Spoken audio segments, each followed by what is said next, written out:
Subscribe now and press the bell icon. Never miss an update. জয় হিন্দ। আগের ভিডিওতে আমরা দেখেছিলাম কোনো মৌলের কোনো যৌগের ইউপ্যাক নাম দেখেছিলাম। আজকে দেখব মিথেন, ইথিলিন এবং অ্যাসিটিলিনের উৎস এবং তাদের ব্যবহার। মিথেন, যার সংকেত হচ্ছে CH4। মিথেন সংকেত হচ্ছে CH4।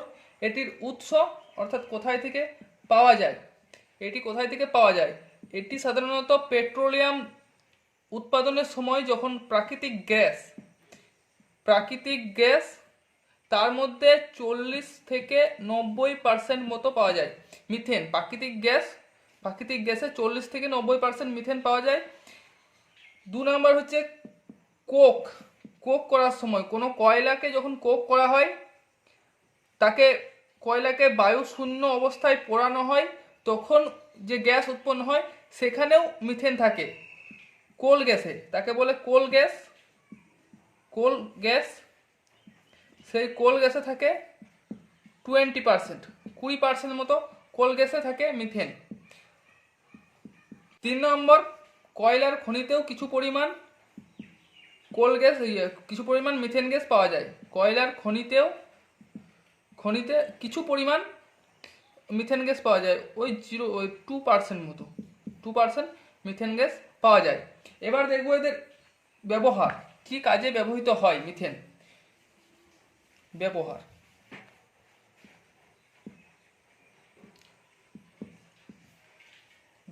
মিথেন গ্যাসে আমরা জ্বালানি রূপে ব্যবহার করতে পারি। মিথেন গ্যাসকে আমরা জ্বালানি রূপে ব্যবহার করতে পারি। 2 নম্বর কি, মিথেন গ্যাস থেকে ব্ল্যাক কার্বন উৎপন্ন হয়। 3 নম্বর, মিথেনের হাইড্রোজেনগুলি প্রতিস্থাপন হয়ে ক্লোরিনের দ্বারা প্রতিস্থাপন হয়ে সেটি মিথিলিন ক্লোরাইড এবং কার্বন টেট্রাক্লোরাইড উৎপন্ন করে।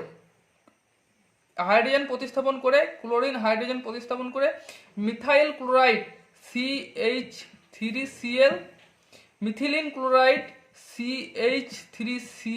CH2Cl2, আর কার্বন টেট্রাক্লোরাইড সেটা হচ্ছে CHCl3। এই তিনটি যৌগ উৎপন্ন করতে মিথেন ব্যবহৃত হয়। এরপর দেখব আমরা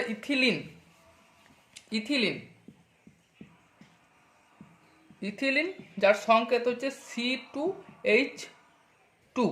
এর যদি আমরা H4, এর যদি আমরা গঠন দেখি তাহলে CC ডবল বন্ড থাকবে, এর দিকে একটা H, এদিকে একটা H, এদিকে একটা H, এদিকে একটা H। এটা হলো ইথিলিনের গঠন। এবার দেখবো এটি পাওয়া যায় কোথায়।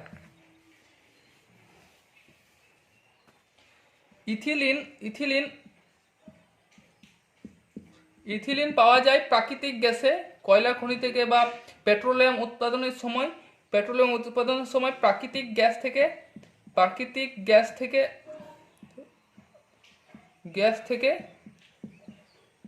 মিথেন পাওয়া যাচ্ছিল 40 থেকে 90%। এখানে ইথিলিন পাওয়া যাবে 20% মতো। এটা মিথেন পাওয়া যাচ্ছিল 40 থেকে 90% মতো, এখানে প্রাকৃতিক গ্যাস থেকে পাওয়া যাবে ইথিলিন 20% মতো। 2 নম্বর হচ্ছে কোক বা কোল গ্যাস থেকে মিথেন পাওয়া যাচ্ছিল 40% মতো, এখান থেকে কোল গ্যাস থেকে ইথিলিন পাওয়া যায় 4% মতো। আর পেট্রোলিয়াম কেকিং এর উপজাত হিসেবে ইথিলিন পাওয়া যায় কোক ওভেন, যেগুলো কয়লার আখা বা উনুন, সেগুলো থেকে পাওয়া যায় ইথিলিন। কোক ইভেন থেকেও পাওয়া যায় ইথিলিনের উৎস দেখা হলো প্রাকৃতিক গ্যাস থেকে পাওয়া যায় 20%, কোল গ্যাস থেকে 4%, কোক ইভেন থেকে পাওয়া যায় কিছু পরিমাণে, আর পেট্রোলিয়াম কেকিং উপাজাত থেকে ইথিলিন পাওয়া যায়। এই 4টি জায়গা থেকে ইথিলিন পাওয়া যায়। এবার দেখব ইথিলিনের ব্যবহার। ইথিলিন খুব ব্যবহৃত একটি জিনিস, যেটি হলো আমরা যখন কাঁচা ফল পাকাতে চেষ্টা করি, তখন সেটি হয় ইথিলিনের দ্বারা। ইথিলিন কাঁচা ফল পাকাতে সাহায্য করে। কাঁচা ফল পাকাতে সাহায্য করে। 2 নম্বর কি না, শল্য চিকিৎসায়, অর্থাৎ কখনো যদি অপারেশন করা হয়, শল্য চিকিৎসায় ইথিলিনের সাথে অক্সিজেন মিশিয়ে চেতনানাশক অজ্ঞান করার কোকেন তৈরি করা হয়। ইথিলিন 80% ইথিলিন প্লাস 20% অক্সিজেন, এই দুটি মিশিয়ে চেতনানাশক রূপে এটিকে শল্য চিকিৎসায় ব্যবহার করা হয়। ইথিলিন থেকে তৈরি হয় পলিইথিলিন।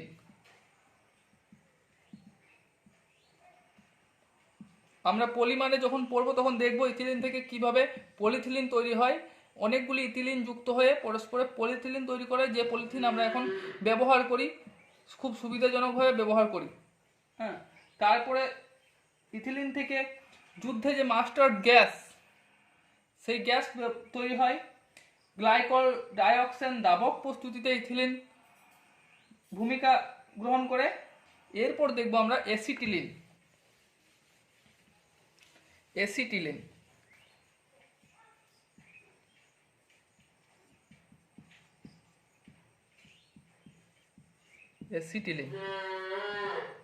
C2H2, এর সংকেত হচ্ছে C2H2। গঠন যদি দেখা যায় CC ট্রিপল বন্ড থাকবে, এদিকে একটা H, এদিকে একটা H। এটা অ্যাসিটিলিন। অ্যাসিটিলিন কোথা থেকে পাওয়া যায়? অ্যাসিটিলিন কোল গ্যাসে পাওয়া যায়। কোল গ্যাসে খুব সামান্য পরিমাণে অ্যাসিটিলিন পাওয়া যায়। কোল গ্যাস থেকে 0.06% মতো কোল গ্যাস থেকে অ্যাসিটিলিন পাওয়া যায়। আর উচ্চ উষ্ণতায় প্রাকৃতিক গ্যাস, উচ্চ উষ্ণতায়, যদি খুব বেশি উষ্ণতায় মিথেনকে বিয়োজন করা হয়, CH4 কে যদি বিয়োজন করা হয়, তাহলে 2 অণু মিথেন যুক্ত হয়ে অ্যাসিটিলিন উৎপন্ন করে, C2H2 উৎপন্ন করে। উচ্চ তাপ দিতে হবে, উচ্চ উষ্ণতায় যদি মিথেন বিয়োজিত হয়ে অ্যাসিটিলিনের ব্যবহার দেখব। অ্যাসিটিলিন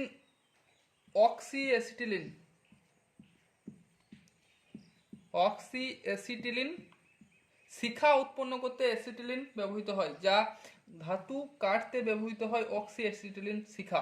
সেই অক্সিঅ্যাসিটিলিন শিখা তৈরি করতে অ্যাসিটিলিনের প্রয়োজন হয়। অ্যাসিটিলিনের ভূমিকা আছে অক্সিঅ্যাসিটিলিন শিখা তৈরি করতে। তারপরে পিভিসি প্রস্তুত করতে, পলিভিনাইল ক্লোরাইড, পিভিসি প্রস্তুত করতে অ্যাসিটিলিন প্রয়োজন। অ্যাসিটিলিন থেকে benzene, acetone, acetic acid, acetylene থেকে benzene C6H6, benzene, acetic acid, acetone, এইসব প্রস্তুত করতে অ্যাসিটিলিন ব্যবহার হয়। তারপরে অ্যাসিটিলিন কার্বাইড আলো জ্বালাতে, কার্বাইড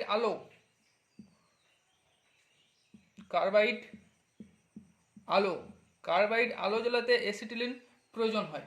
তাহলে অ্যাসিটিলিনের ব্যবহার কি?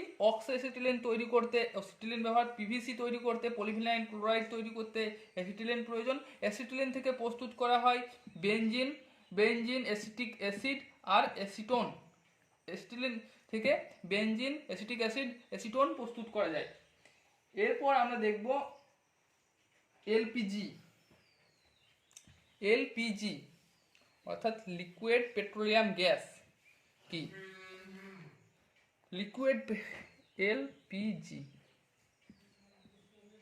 এলপিজি লিকুইড পেট্রোলিয়াম গ্যাস বা লিকুইফাইড পেট্রোলিয়াম গ্যাস। হ্যাঁ, সেগুলি এলপিজির প্রধান উপাদান হচ্ছে বিউটেন।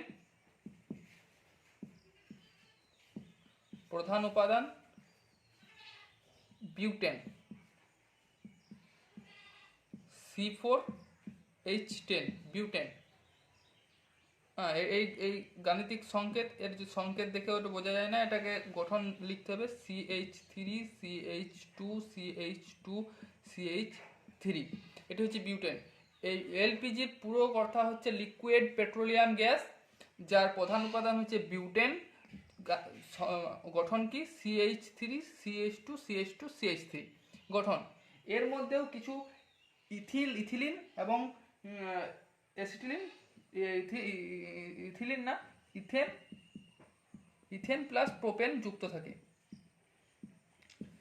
এলপিজির মধ্যেও কিছু ইথেন এবং প্রোপেন যুক্ত থাকে। তাহলে প্রধান প্রধান বিউটেন গঠন হয়ে গেল, আর ইথিন এবং প্রোপেন। এরপর এর উৎস কোথায় না, আংশিক পাতন প্রক্রিয়ায় পেট্রোলিয়াম পরিশোধনের সময় যে গ্যাসীয় অংশ পাওয়া যায় তাকে উচ্চ চাপে তরলে পরিণত। যখন পেট্রোলিয়াম গ্যাস উৎপন্ন করা হয় তার মধ্যে যে গ্যাসীয় উপাদান পাওয়া যায় প্রাকৃতিক গ্যাস, তাকে যদি উচ্চ চাপে, তাকে যদি শীতল বা তরলাকৃত তরল করা হয় তাহলে সেইখানে সেই গ্যাসটি হচ্ছে এলপিজি, লিকুইড পেট্রোলিয়াম গ্যাস। এর ব্যবহার, এলপিজির ব্যবহার তো আমরা সবাই জানি। এলপিজি প্রধানত জ্বালানি রূপে আমাদের যে গ্যাসগুলি আছে বাড়ির রান্নার কাজে ব্যবহৃত হয়, সেইগুলিতে এলপিজি, সেগুলি এলপিজি রান্নার কাজে, তারপরে শিল্পের কাজে এলপিজি ব্যবহৃত হয়। এলপিজির বৈশিষ্ট্য হলো এলপিজি গ্যাস বর্ণহীন, কোনো বর্ণ নেই এর, বর্ণহীন, গন্ধহীন, এর কোনো গন্ধ নেই, গন্ধহীন, বর্ণহীন, গন্ধহীন এবং খুব জ্বলনশীল, খুব জ্বলনশীল, দাহ্য, দাহ্য, খুব দাহ্য। এবার বলবে, তোমরা বলবে যে গন্ধহীন কি করে হলো? গ্যাস তো নির্গত হওয়ার সময় গন্ধ ওঠে, তাহলে গন্ধহীন কি করে হলো? দেখো, গ্যাস হচ্ছে, এলপিজি গ্যাস হচ্ছে খুব দাহ্য, আগুনের সংস্পর্শে আসায় জ্বলে ওঠে। তাই এই দাহ্যর জন্য, এটি সতর্ক করার জন্য এই এলপিজির সাথে কিছু পদার্থ যাকে বলা হয় ইথাইল মারক্যাপটেন, ইথাইল মারক্যাপটেন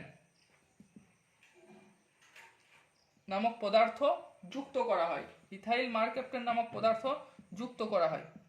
এই পদার্থ যুক্ত করার ফলে এটা একটি গন্ধযুক্ত পদার্থ, যা এলপিজির সাথে যুক্ত করলে এলপিজি যখন লিক হয় তখন সেটি ব্যাপন প্রক্রিয়ার দ্বারা আমাদের নাকে আসে এবং আমরা সেই গন্ধ শুকে বলে দিতে পারি যে এলপিজি বা গ্যাস, এই গ্যাসটি লিক হচ্ছে।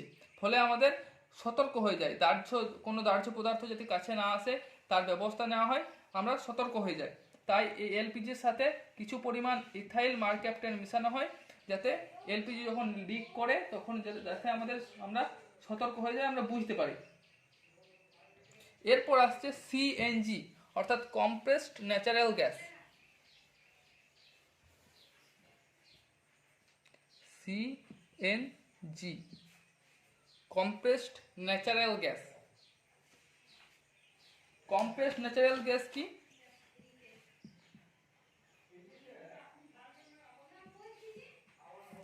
Compressed natural gas, compressed natural gas কি না, এটি মূল উপাদান হচ্ছে 90%।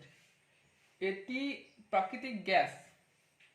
পেট্রোলিয়াম খনিজ তেলের উৎপাদনের সময় পেট্রোলিয়াম খনিতে যখন তেলের উপরে যে গ্যাসীয় পদার্থ আবদ্ধ অবস্থায় থাকে, যে গ্যাসীয় পদার্থ, তাকে যদি সেই গ্যাসীয় পদার্থকে যদি আমরা চাপ দিয়ে সেই গ্যাসীয় পদার্থকে চাপ দিয়ে তরলে পরিণত করি, এটার মূল উপাদান কি? মূল উপাদান মিথেন। গ্যাসীয় পদার্থ, প্রাকৃতিক গ্যাসের মূল উপাদান মিথেন। তাহলে এই মিথেনকে, এই গ্যাসকে, প্রাকৃতিক গ্যাসকে যদি চাপ দিয়ে তরলে পরিণত করি তাহলে কি হবে? তাহলে সেটি হয়ে যাবে সিএনজি, অর্থাৎ কম্প্রেসড ন্যাচারাল গ্যাস। ন্যাচারাল মানে প্রাকৃতিক, তাহলে এই প্রাকৃতিক গ্যাসকে চাপ দিয়ে তরলে পরিণত করার নাম কি হলো? Compressed natural gas. আর এর ন্যাচারাল গ্যাস অর্থাৎ প্রাকৃতিক গ্যাসের বেশি পরিমাণ 40 থেকে 90 পরিমাণ মিথেন থাকে, তাই এর মূল উপাদান হবে মিথেন, এর মূল উপাদান হবে মিথেন। হ্যাঁ, তাহলে এর উৎস বুঝলাম। এবারে ব্যবহার দেখি। সিএনজির ব্যবহার, সিএনজির ব্যবহার কি না, এটি জ্বালানি রূপে ব্যবহৃত হয়, এটিও জ্বালানি রূপে ব্যবহৃত হয়, জ্বালানি। 2 নম্বর কি, এটি যন্ত্রচালিত পরিবহন, অর্থাৎ এখনকার যে গাড়িগুলো উঠছে সেগুলি সিএনজির গ্যাসে চলে, তাহলে যন্ত্রচালিত পরিবহন শিল্পে সিএনজি ব্যবহার, এটি হওয়াতে পরিবেশ দূষণ অনেক কমেছে, কমিয়েছে। হ্যাঁ, আর এখন সবই অটো, ট্যাক্সি, বাস সবই এখন জ্বালানি রূপে ব্যবহৃত সিএনজি ব্যবহৃত হচ্ছে, না হলেও আমাদের পরবর্তী সময়ে এটি বহুল পরিমাণে ব্যবহৃত হবে।